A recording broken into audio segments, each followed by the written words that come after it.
Goeiedag, baie welkom by Stellenbosch Gemeente se aanlyn diens en ons breër community deurdat jy inskakel by hierdie Kersdag uitsending. Dit is regtig wonderlik om te weet dat ons Kersdag saam is, al sit jy dalk ergens waar dit nou sneeu of al sit jy ergens waar die son warm brand, want dit is 'n lekker warm Kersdag hierdie jaar in Suid-Afrika. My naam is André, as jy my nie ken nie, is my voorreg om hierdie diens vandag te fasiliteer waar ons terugdink en 'n baie besondere dag herdenk. En wat ons op hierdie dag herdenk is nogal 'n vreemde ding. Ons herdenk God wat mens word in Jesus. Nogal 'n vreemde aanspraak om te maak, dat God is, die teologie sê, transcendent, dis wat ek nie verstaan nie. En menswording is wat ons noem immanent, is wat ek kan sien en kan begryp en kan vashou. En hierdie twee kom by mekaar in Jesus. 'n Baie unieke aanspraak, maar 'n lewensveranderende en lewegewende oortuiging waarmee ons leef. As ons hierdie woordjie onthou, so 'n bietjie wil ontleed, is 'n baie unieke woordjie. Die Griekse woordjie is anamnesis. En hierdie woordjie beteken a recalling or representing before God an event in the past so that it becomes here and now operative by its effects. So dis 'n onthou wat veronderstel is om op so 'n manier te gebeur dat dit hier en nou 'n effek het. Wat my laat wonder, wat is die moontlikhede vir ons wanneer ons Kersdag onthou? Kan dit wees dat iets weer in ons gebore word? Dalk liefde, dalk hoop. Kan dit wees dat ons weer ontwaak vir vrede of vreugde? Hierdie 4 temas wat ek nou genoem het, is die temas waarmee kerke wêreldwyd op reis is in hierdie adventtyd, die tyd van afwagting.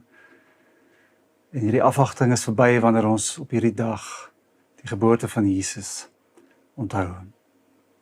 En daarom wil ek 2 kersse aansteek, boonbehalwe die kers wat ons aangesteek het vir vrede en vir hoop en vir vreugde. En dit is 'n kers vir liefde, en dan die Christuskers, wat die simbool is van hy wat gekom het. Johannes sê, in hom was daar lig. En hierdie lig was die lewe vir die mense. Kom ek steek vir ons hierdie kers aan.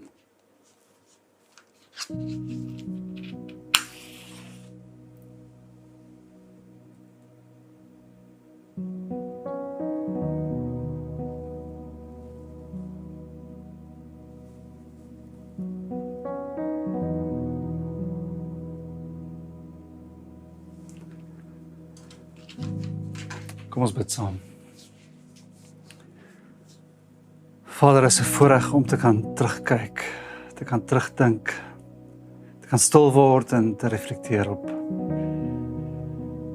op 'n era so lank terug wat ons vandag diep raak, wat die wêreld vandag op 'n manier tot stilstand bring, wat almal se verbeelding aangryp wanneer die wêreld gevul word met kersliggies en kersversierings en geskenke.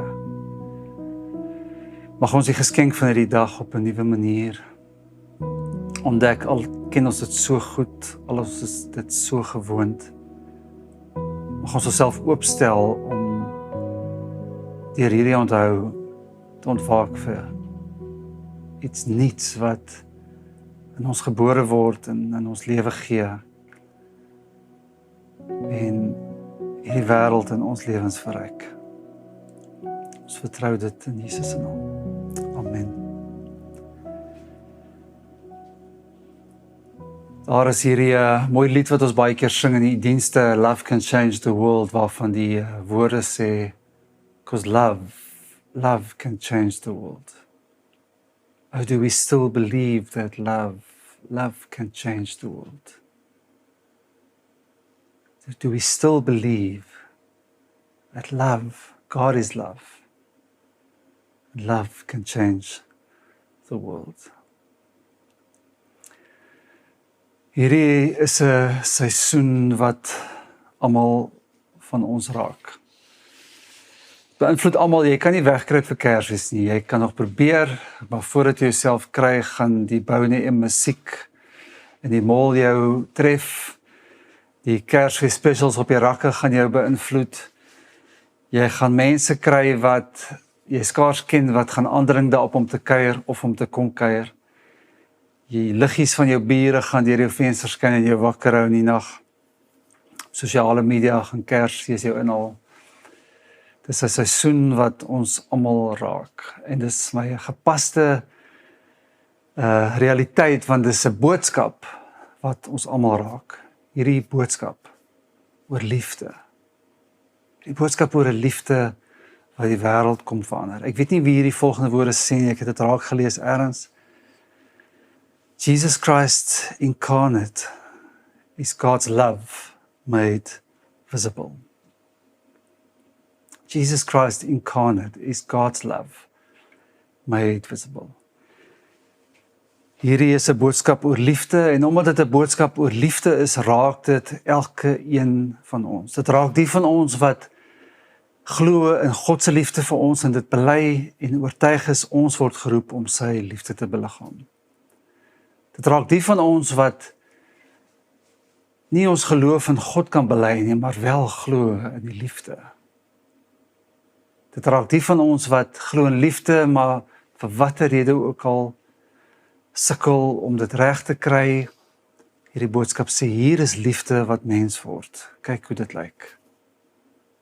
Dit raak die van ons wat leef met die hoop op liefde, die soeke na liefde, omdat ons dalk liefde verloor het, of dit nog nooit gevind het nie. Dit raak ons, want Kersfees kom sê, hierdie liefde is vir jou. So gesels ons soos kerke wêreldwyd vandag oor liefde. Sonder twyfel 'n konsep wat ons almal verskillend sal definieer ook. Dalk is die liefde vir jou meer 'n emosie, dalk is liefde vir jou 'n lens, 'n raamwerk, 'n filosofiese konstruksie. Dalk is liefde vir jou 'n werkwoord. Dit lyk vir my asof die Bybel oor liefde praat as 'n manier van wees. En hierdie woorde aan die begin van die brief Johannes het my aandag gevang toe ek voorberei. Johannes skryf, wie sy woord egter gehoorsaam. En onthou, sy woord is sy wet, sy hele way of life. Wie op hierdie manier leef, sê hy, in hom of in haar, het die liefde van God werklik sy doel volkome bereik. Liefde word hier beskryf as 'n manier van wees. Kom ons lees 1 Johannes 2 saam. 'n Paar tekste en ek gaan dit vir ons lees uit die Message vertaling. Here is how we can be sure that we know God in the right way. Keep his commandments. Weer eens is 'n manier van leef. If someone claims, I know him well, but doesn't keep his commandments, he's obviously a liar.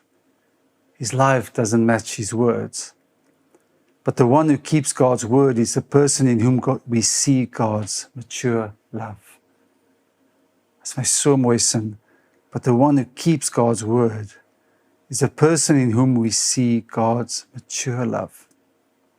This is the only way to be sure we're in God. Anyone who claims to be intimate with God ought to live the same kind of life Jesus lived. My dear friends, I'm not writing anything new here. This is the oldest commandment in the book, and you've known it from day one. It's always been implicit in the message you've heard. On the other hand, perhaps it is new, freshly minted as it is in both Christ and you. The darkness fading away, and the true light already blazing. Dit is so mooi hierdie gedagte dat hierdie ou boodskap op 'n nuwe manier beliggaam kan word in Christus en in ons. Voor ons by die beliggaam van liefde kom, dink ek, moet ons eerlik raak oor die dilemma van liefde.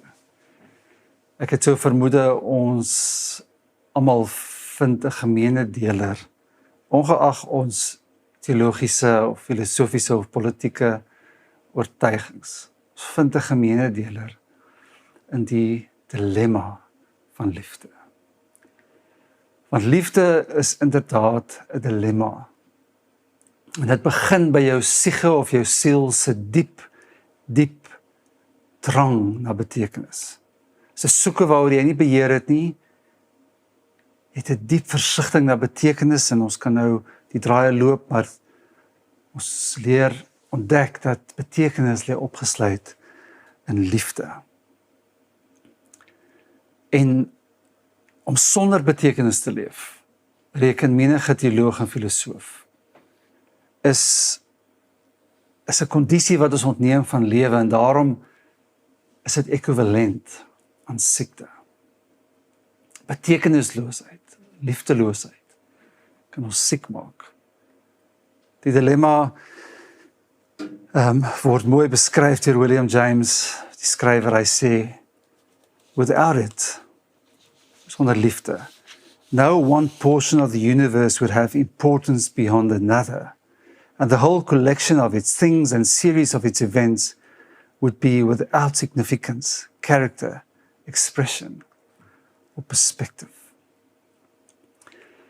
So ek en jy soek na liefde, want liefde kalibreer ons lewens, dit verhelder ons lewens, dit wys wat is lig en dit wys wat is donker. Implisiet tot hierdie dilemma en eintlik voor die hand liggend as ons so oor liefde praat, is dat die feit dat die ervaring van liefde kan nie gebeur sonder die kapasiteit van liefde vir ander nie. So dit voorstel verhouding. En ons weet verhoudings maak ons lewens meer betekenisvol, maar genigtig, dit maak ook ons lewens meer kompleks.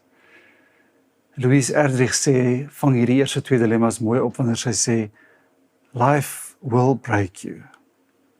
Nobody can protect you from that. And living alone won't either, for solitude will also break you with its yearning. You have to love. You have to feel. It is the reason you are here on earth. You are here to risk your heart. Ek is redelik seker ons verstaan iets van wat sy sê. Kan wees dat jy bewus is van hierdie uitnodiging dat liefde ander soek, maar dat liefde 'n eenrigtingstraat geword het vir jou en dat liefde vir jou draai meestal rondom die liefde wat jy wil ontvang, eerder as die liefde wat jy gee. C.S. Lewis praat van ons need love. En wanneer ons so gefokus raak op ons need love, dat ons energie daaraan gaan om waardig te wil wees om net liefde te kry, verloor liefde soms sy intensie en vergroot dit die dilemma. Wat ons sommer bring by 'n volgende dilemma van liefde, is dat ons moet leer hoe liefde werk. Liefde soos enige ander passie kan geleer word. Maar ons het op 'n manier so verstrengel geraak in 'n fokus om ander kapasiteite in ons lewens te ontwikkel. Ons vaardigheid van werk en in diens van die soeke na sekuriteit en welstand en materiële besittings en mag en beheer, verloor ons die kuns om van liefde te leer, wat die dilemma verder vergroot. Liefde is inderdaad ook 'n dilemma.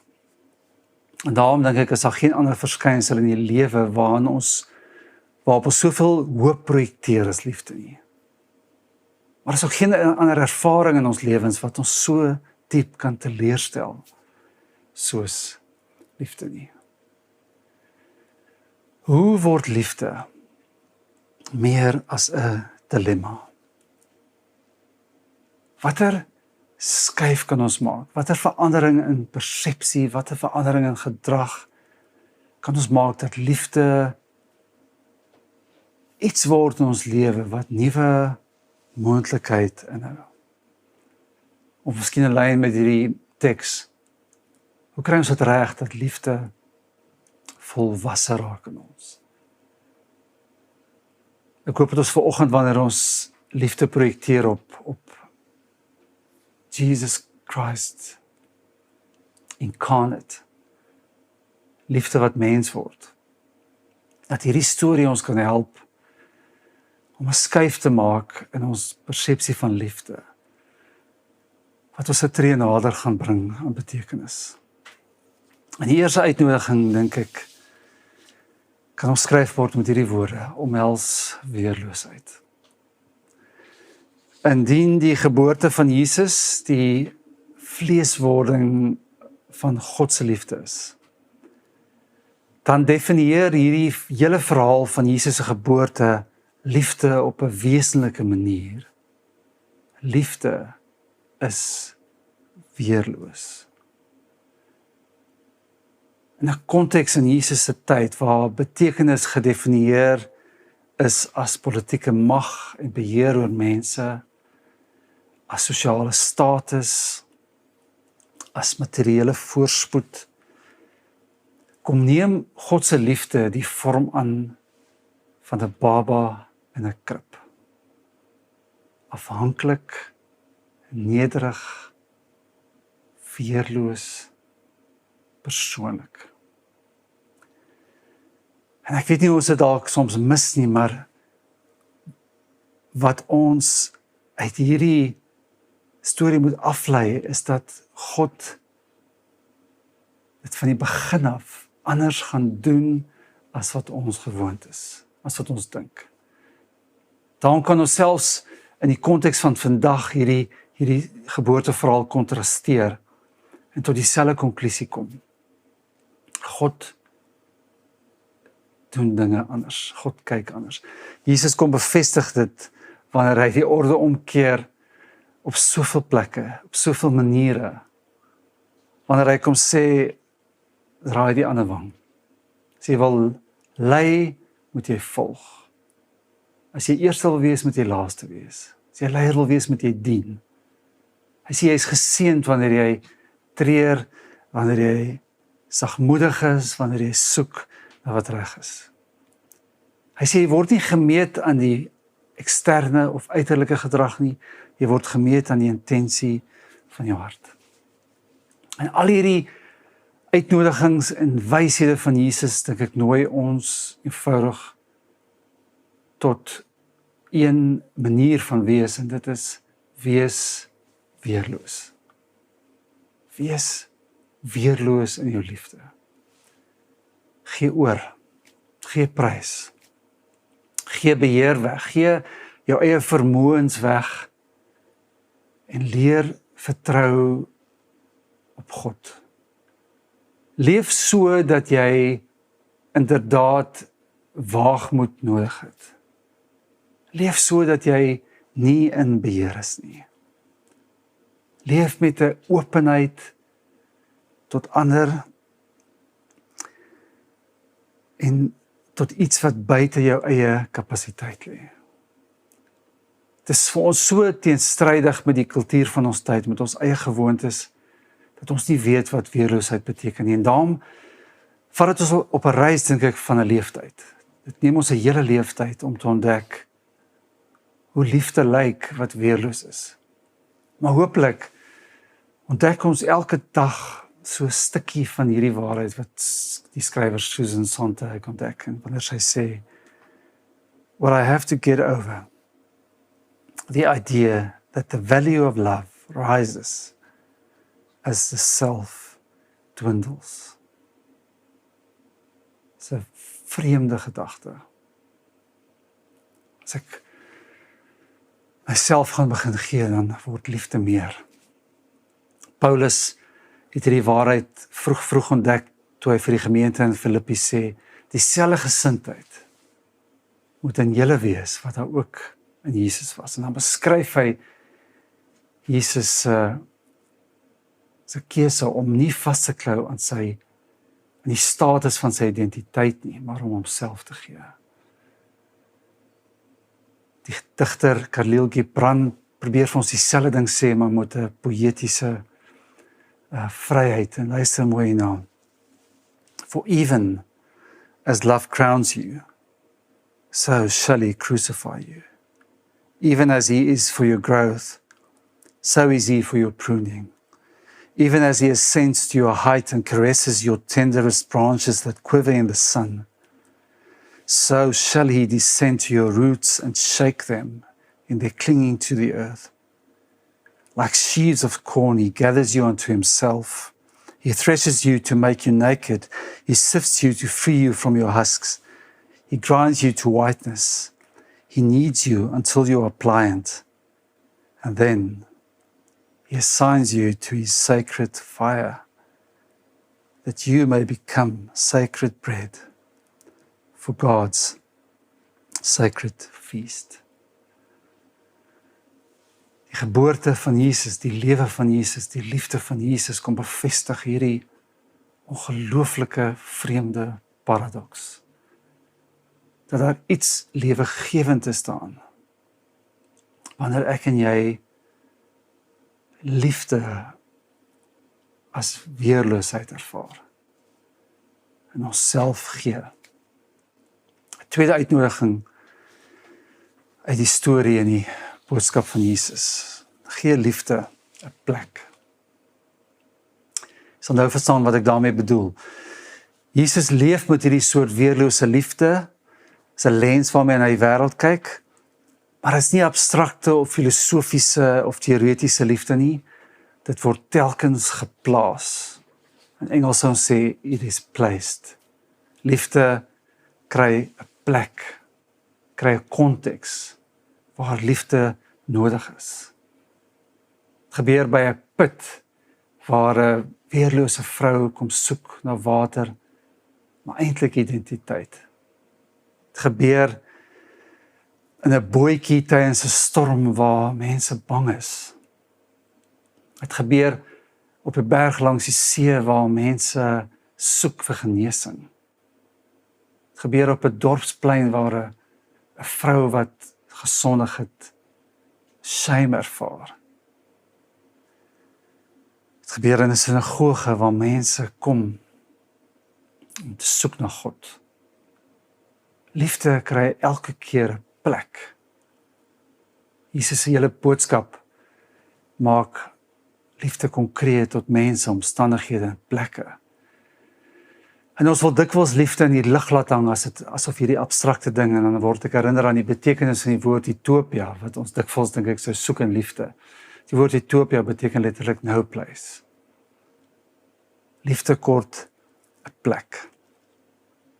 Ek is seker of haar teksgedeelte is wat vir ons 'n beter riglyn gee wat hierdie betref as Filippense 1 wat sê, ook bid ek dat julle liefde al hoe meer sal toeneem in begrip en fyn aanvoeling, sodat julle die dinge sal kan onderskei waarop dit regtig aankom. Paulus nooi hierdie gemeente tot liefde wat toeneem in begrip en 'n fyn aanvoeling. 'n Liefde wat soek na 'n konteks om te beïnvloed. Ons bring by die vraag, wat vra liefde van my? Nou, in hierdie situasie, in hierdie konteks, in hierdie tyd van die wêreldgeskiedenis en die geskiedenis van ons land. Wat vra liefde van my wanneer my suster wat in Amerika woon, of my skoonouers in die Vrystaat, aan die ander kant van die politieke spektrum leef as ek? Wat vra liefde van my in die konteks van 'n land waar ons ekonomies so verdeeld is? Wat vir liefde moet ek doen aan 'n wêreld waar geweld 'n daaglikse realiteit is?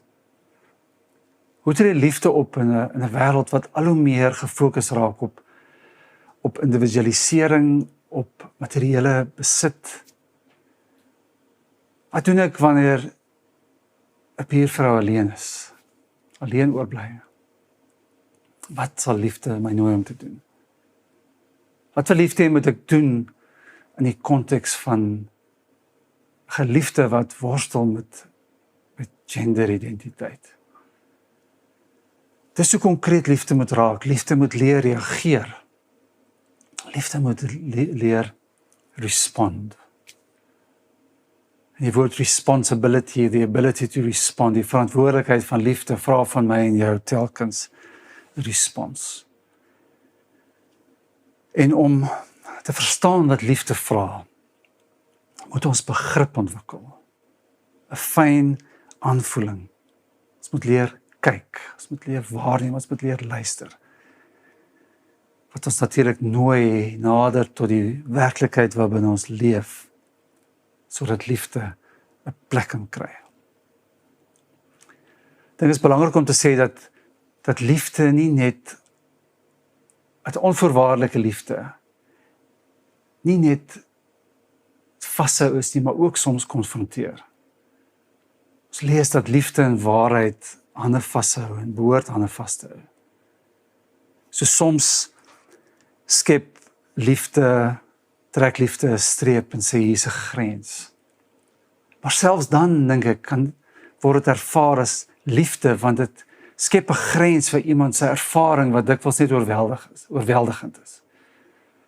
Iemand sê so mooi, die rede waarom ons 'n kind wat hartseer of hysteries is, 'n drukkie gee, is omdat ons 'n grens skep, 'n boundary skep vir sy of haar ervaring. En net so dink ek kan waarheid en liefde hierdie grens word waarbinne iemand voel, ek word vasgehou, ek word contained, is 'n mooi Engelse woord. En dit word beleef as liefde. So die nuwe moontlikheid wat oopgaan wanneer ons dit doen, is dat liefde ervaar kan word, nie net in krag en mag nie, maar in sensitiwiteit en deernis. En dit maak liefde meer toeganklik, want dit voel soos genade. En Jesus se liefde was dit. Ek dink is Lukas 12 wat sê, tollenaars en sondaars het die gewoonte gehad om na Jesus te gaan luister. Hoekom? Want sy liefde het 'n plek geskep waar hulle tuis kom, waar hulle ingesluit word. En dan 'n derde gedagte rondom Jesus se liefde. Dit is omhels wat liefde nie is nie. Hierdie brief van Johannes kom sê dat die groei na volwasse liefde toe lê daarin dat ons gehoorsaam is aan God se woord, God se wet, God se roeping. En Jesus kom som dit op en sê dit is die roeping om lief te hê. So dit gee vir liefde struktuur, God se opdrag. Maar dit is nie maklik vir ons om die struktuur van liefde te verstaan nie, want ons kompeteer met onsself en ons kompeteer met ons eie selfsug, ons kompeteer met 'n wêreldkultuur waarin hierdie vorm van liefde nie altyd geag word nie. En daarom dalk kan dit ons op 'n baie praktiese vlak help om liefde te definieer en wat dit nie is nie. En dan kom dit neer op dit wat baie keer in die kunswêreld beskou word as negative space. Negative space is die ruimte rondom 'n voorwerp wat amper net so belangrik is soos die voorwerp, want dit gee baie keer definisie aan die voorwerp.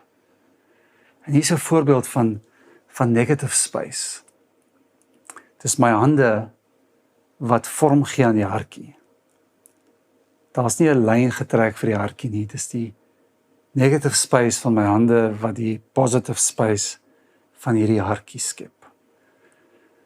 En liefde het hierdie vreemde karakter, soos niks anders nie. Dat dit beskryf kan word aan wat dit nie is nie. En wanneer ek en jy omhels wat liefde nie is nie, dan gee ons 'n tree nader aan die vorm wat liefde wel wil aanneem. In 1 Korintiërs 13 help ons daarmee.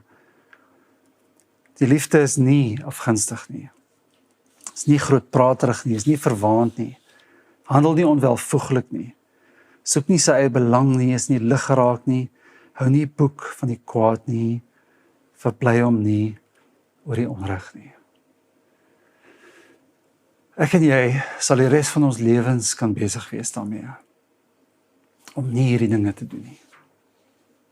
En as ons die kinders kan aanleer om hierdie dinge nie te doen nie, dan is ons besig om die vorm van liefde aan te neem. Nog 'n vorm wat liefde nie aanneem nie, wat ek dink baie relevant is vir die wêreld waarin ons vandag leef, is die vorm van vrees. Later in die brief van Johannes, in 1 Johannes 4, skryf hy, waar liefde is daar geen vrees nie. Maar volmaakte liefde verdryf vrees. Want vrees verwag straf. En wie nog vrees het nie volmaakte liefde nie. Ons het lief omdat God ons eerste lief gehad het. Hierdie gedagtes oor vrees word geskryf in die konteks van 'n verhouding met God en die vrees van veroordeling deur God. Maar ek dink is waar vir elke verhouding. 'n Verhouding waar ons nie leef in die vrees van verlies nie, die vrees van verwerping, die vrees van nie goed genoeg wees nie, is 'n verhouding waarin liefde vorm kry. Wat my laat dink aan die Engelse woorde aan die bevreesde herders, moenie bang wees nie.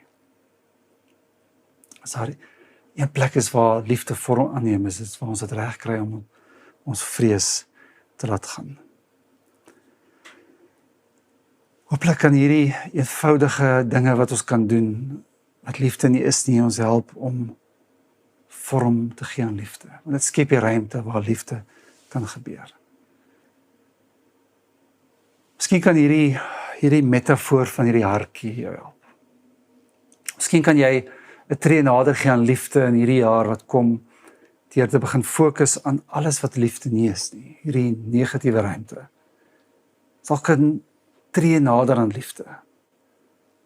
Miskien kan jy dan dink dat jy hierdie hartjie letterlik soos 'n lens word. Dat jy deur hierdie lens kan kyk na die wêreld. En dat jy nooi om liefde te plaas, 'n plek te vind waar liefde nodig is, waar liefde 'n konteks vind. En miskien kan jy dit doen deur maar net in voeling te bly met jou eie hart. En te weet, liefde nooi ons tot weerloosheid. Dit is nie regtig 'n ander manier nie.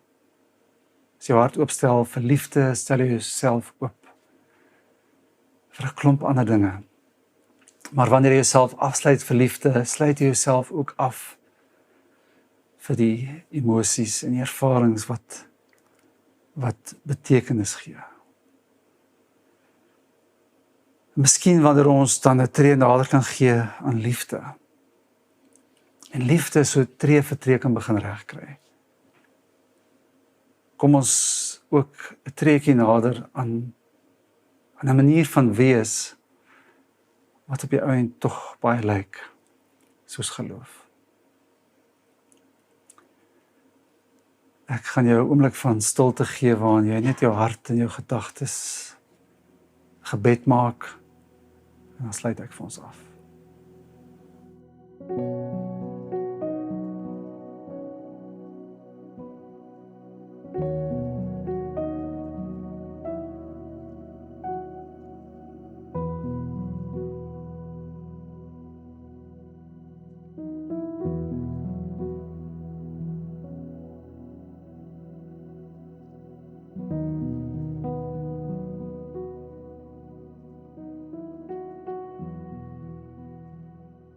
Ek sluit af met hierdie voltooiing van hierdie aanhaling van Louise Erdrich wat jy net gaan hoor, nie gaan lees nou nie.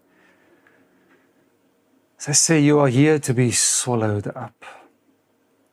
And when it happens that you are broken or betrayed or left or hurt or death brushes near, let yourself sit by an apple tree and listen to the apples falling all around you in heaps, wasting their sweetness.